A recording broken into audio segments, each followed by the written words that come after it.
picking up my two-door Tahoe. Thinking about going back and doing that 90s Boyd look, you know, lower it, 4.6, 17 billets. From that point on, that impression's been in my head. Get it all painted, painted bumpers, painted grill, just that classic timeless look.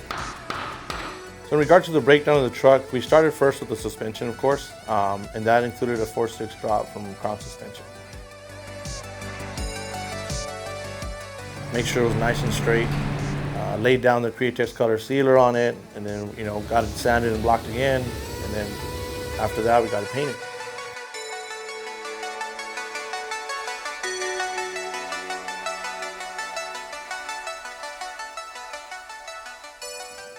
We did a bunch of burnouts on it. I mean, I don't know how it's gonna run, after that, but we'll see.